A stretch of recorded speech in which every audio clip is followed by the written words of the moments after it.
As Donald Trump gets down to business in the White House, questions persist about his relationship with Russia. The Investigators starts now. I, Donald John Trump, do solemnly swear. Repeated contact between a high-ranking Trump advisor and Russia. There were definitely champagne corks popping in Moscow when Trump won. They've taken our jobs out of Pennsylvania. We're going to be bringing them back, folks, believe me. They explained that if he doesn't deliver, there will be hell to pay. Reports of a deadly mass shooting at a nightclub in the resort town of Playa del Carmen, Mexico. It's very easy to kill a Mexican journalist and get away with it. I learned that my name was on a hit list. I'm Diana Swain. We're the Investigators. This is what we do.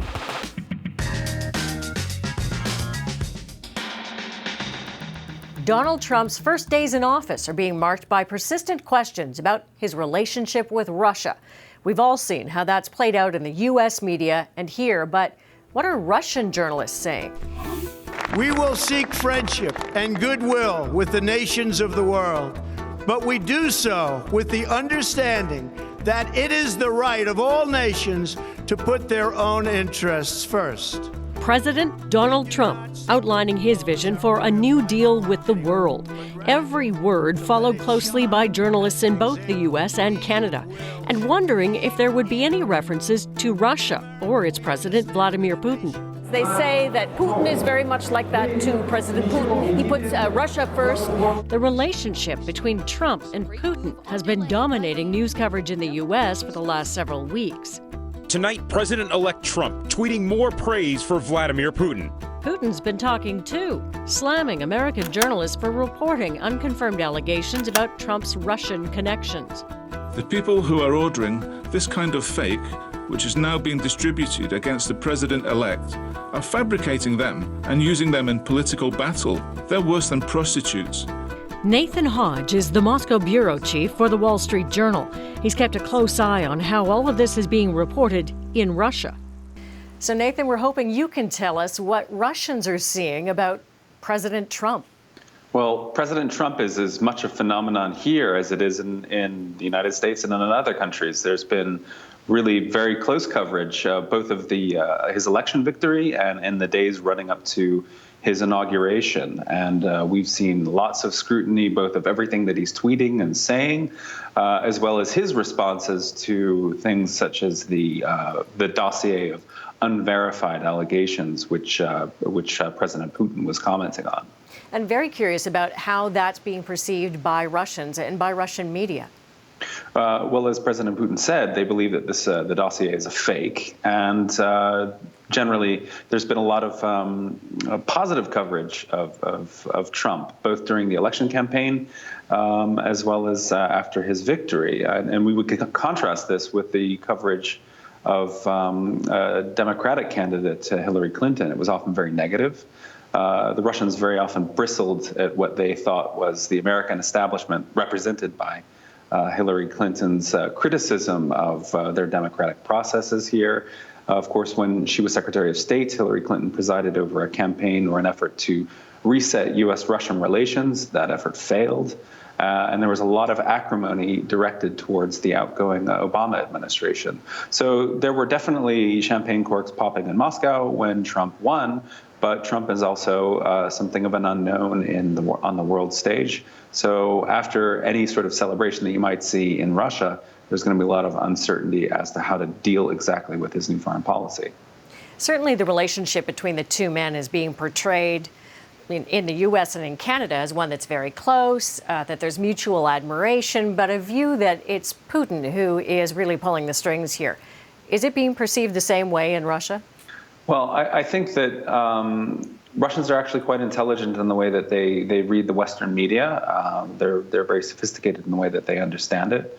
And they do see that they've been very adept at what they perceive as flaws in U.S. and Western coverage of both the election of Trump and the way that the United States has often portrayed, or Western media have often portrayed Russia as this sort of this bogeyman, like the Russians are coming and they're 10 feet tall. They see that as some sort of holdover of old Cold War rhetoric. that seems to, but on the other hand, they very often tend to see the media who are based here as somewhat of an extension of our governments, which we most certainly are not.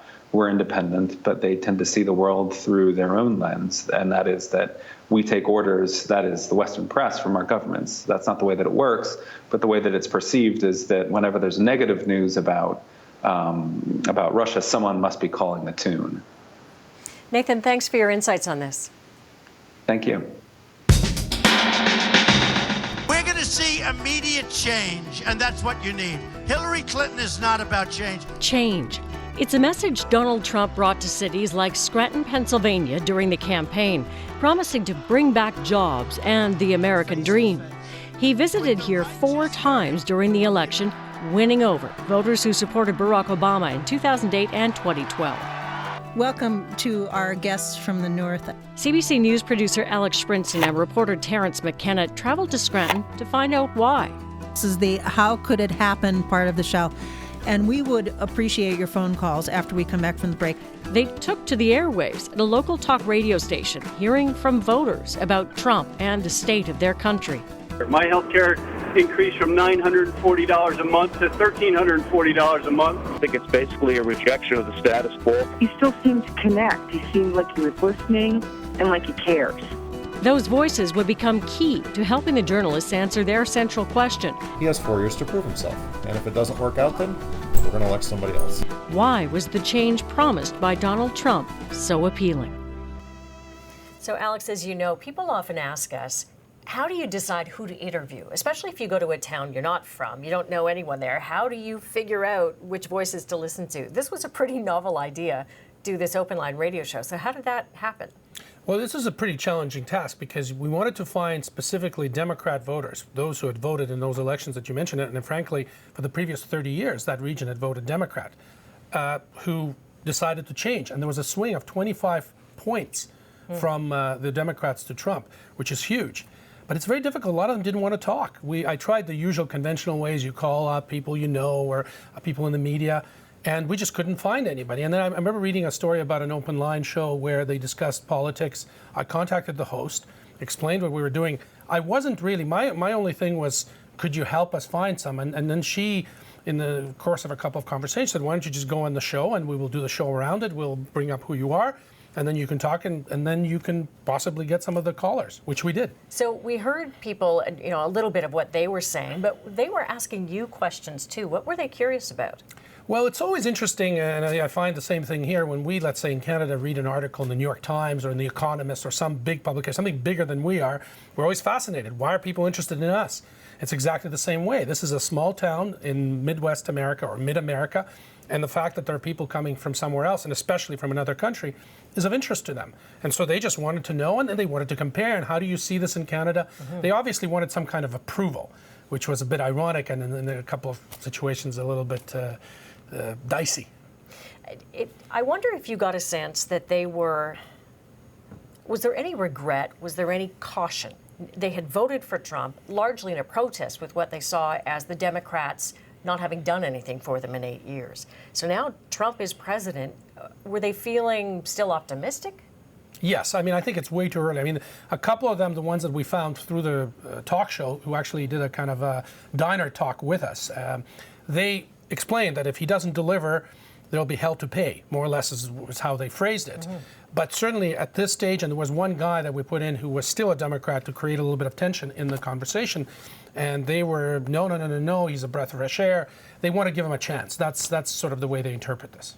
Thanks for this. Trump promised to get tough on Mexico, a country gripped by an escalating drug war. A nightclub shooting in a tourist area left a Canadian dead. What does it say about the power of the drug cartels? Criminal organization became more aggressive. I'll speak with a journalist who tracked the drug trade in Mexico and had to flee. Plus, questions about nursing home security after a woman suffering dementia was allowed to be removed from a Newfoundland nursing home by a man who was once accused of defrauding her. One of 5 things we learned this week from investigative journalism. But first, really glad to be in Fredericton. the Prime Minister is touring the country, holding town halls. And as politics go, the optics seem pretty good. Cuffs rolled up, check. Selfies, check. Young people engaged in politics.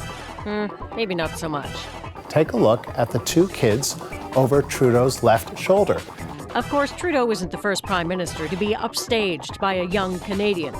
And as George W. Bush discovered, even the leader of the free world is no match for a baby. Sometimes politicians are upstaged by their own kids.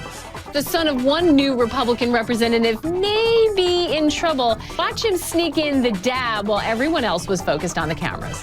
Paul Ryan says he doesn't understand dabbing, which is a dance move, by the way, and we don't really get it either. And hopefully you will be so proud of your president. On election night, Barron Trump seemed unimpressed by his dad, but to be fair, it was almost 3 o'clock in the morning. And yes, even a young Justin Trudeau upstaged his dad. So maybe this is all karma? The PM's reaction? I haven't seen faces like these kids since I taught math class.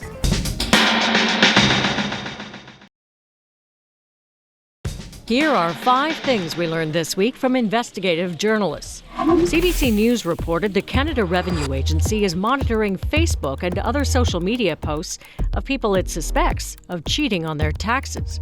The Globe and Mail and CBC News reported an alleged leak of classified information led to Canada's second highest ranked military commander being relieved of his post. CBC News learned a woman suffering from dementia was allowed to be removed from a Newfoundland nursing home by a man who was once accused of defrauding her. The FBI and other government agencies have for months been investigating whether Russia funneled money to hackers to try and influence the U.S. election. That's according to reporting by the McClatchy newspaper chain. And CBC News learned that a drug cartel demanded payment from organizers of a music festival before a deadly shooting in the Mexican resort town of Playa del Carmen. Intimidation by Mexican drug cartels is often directed at journalists. Reporters who dare to investigate their activities often do so at great personal risk. Terrified people flee through the streets of a Mexican resort town. Terrifying scenes at a popular tourist destination in Mexico. The shooting happened at what's called the Blue Parrot nightclub. Among the victims, a Canadian security guard working at the music festival. Police are examining whether the powerful Zetas drug cartel was behind the shooting. And the fear is that now this Riviera Maya, one of the safest areas in Mexico, will be affected in the way that Acapulco and other cities have been, driving international tourists away. Sure enough, Cancun was also the site of a cartel-connected shooting this week. New to tourist areas, but sadly not new to Mexico. At least 28,000 people have disappeared. More than 150,000 have been killed. Journalists who try to tell the story are frequently targeted. Hundreds have been killed, many in brazen daytime attacks. They're not investigated. Few people are brought to justice. It's very easy to kill a Mexican journalist and get away with it. Luis Najera knows the dangers firsthand. He covered Mexico's drug war for years, ending up on a drug cartel's hit list. Najera fled to Canada in 2008 with his family. We want to know, does this latest shooting suggest the notoriously violent cartels no longer think of tourist destinations as off-limits? So, Luis, let's begin there. What's happened this week? Does that signal a shift in your thinking about what's happening with drug cartels, or is it just an isolated case? I think it's an isolated case. Usually, or historically, resorts and touristic areas have been isolated by the government and also by drug cartels. Isolated from violence because it's a business. It's a main source of business. They all profit from it. Exactly. So that's, I think this was kind of a random incident, something that happened, but I don't think it's like a struggle for power or something like that. It was such a brazen, brutal moment, and it certainly got our attention. But I wonder, as a journalist who covered the cartels in Mexico, how aggressive are they? What did you experience? Well, in my case, for instance, everything began with, some friendly warnings from police officers engaged with criminal organizations. They call you, they come to you, and they talk, and they say, you know what, I think you shouldn't be publishing this, or these things that you publish, I don't think are the best things to publish. Okay. Then you have, they have also lawyers who also contact you and say, my client, who's your client? Just a very important person. Okay. And then other, it's going escalate. Well, how bad did it get for you? Well, in my case, my wife was threatened outside of the house. And also, I learned that my name was on a hit list. 12 to 14 journalists. We never really get to know how many. But that list was confirmed later. I fled in September. In November, one of my friends was killed. And during the funeral services, another journalist received a call and said, now we're going for you. So he fled into the States, and he's living in Texas now.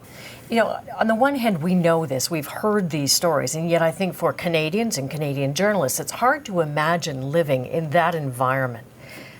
How is journalism viewed in Mexico? Why does this persist that journalists are attacked? Well, because they are telling the truth. When I began my career in 1989, you knew that there was organized crime. You knew that there was corruption and so on. But the problem is that as the drugs market evolved, different organizations became fractured, and they turned into more like atomization, if you want to say so. So there's more struggle for power. Therefore, criminal organizations became more aggressive, but also corrupt officers became more aggressive. So that's why violence began to grow and to evolve and to evolve. And so now criminal organizations are very aware of who is publishing what and what people are telling. Is there any pushback within the Mexican community at large to protect journalists? No. Why not? Well, that's a great question. I'm very disappointed, and I've been disappointed since I left Mexico, that I haven't seen like an authentic community movement for the journalists, to protect journalists, to reclaim the government. You know what? You have to do something to protect them because they are our messengers. I haven't seen that. Well, I'm glad you're here and that you're safe and talking to us. Thank you. How is it justified for you to ask me to pay a carbon tax? The Prime Minister hits the road to face the public's questions, but it seems only journalists are asking about that helicopter ride. I know you're going to have some discussions with the Conflict of Interest Commissioner. Does that mean we're really out of touch? My POV next. First, investigators on assignment. Green tea is something that has proven health benefits, but green tea extract is something different, and we see it on shelves right across the country in grocery stores, pharmacies. It is a multi-million-dollar business, and people take it largely because they believe it will help them lose weight. We wanted to look at that to see if there actually is any evidence, substantial scientific evidence, that suggests that it does, because Health Canada warrants it as both safe and effective. And over the course of our research, our investigation, we've found, well, it may be neither. We've got that story coming up in the next coming weeks on Marketplace.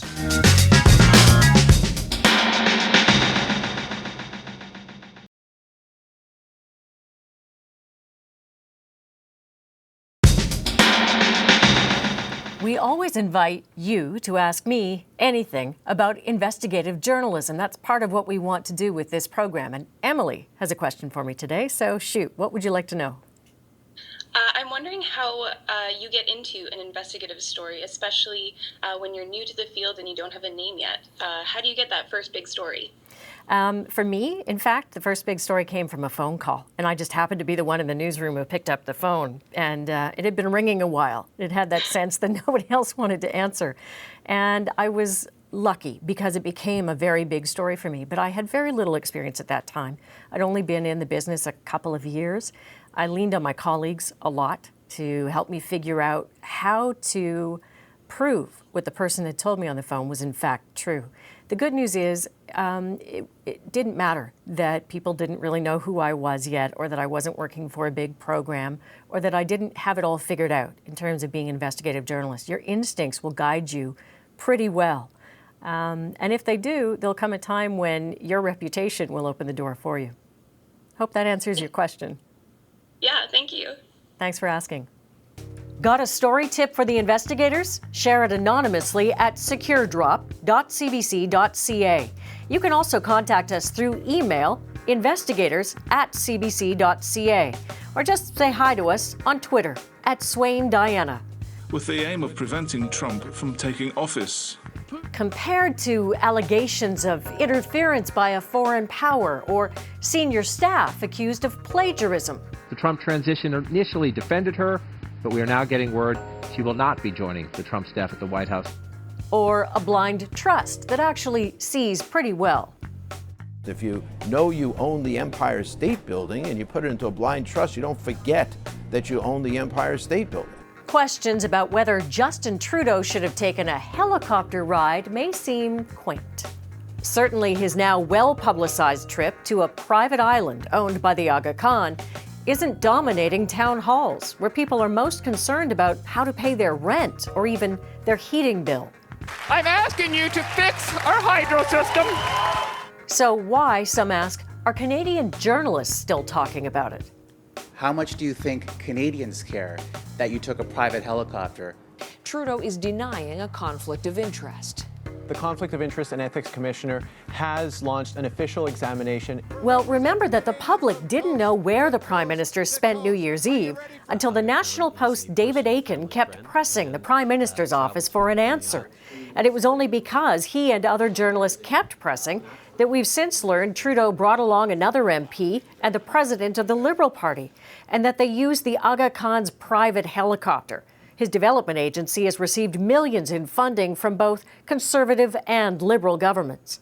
The Ethics Commissioner is now looking into whether Trudeau broke conflict of interest rules. Even the biggest investigative stories, think the sponsorship scandal or the Senate scandal, started out as small stories and kept growing. Now, it may be that the Ethics Commissioner accepts Trudeau's view that he's known the Aga Khan since he was a child, and a helicopter was the only practical way to get to a remote island. But we can only know by asking. And asking questions of politicians is what Canadians rightly expect us to do, because sometimes the big stories are found hiding in the little ones. I'm Diana Swain. We are The Investigators.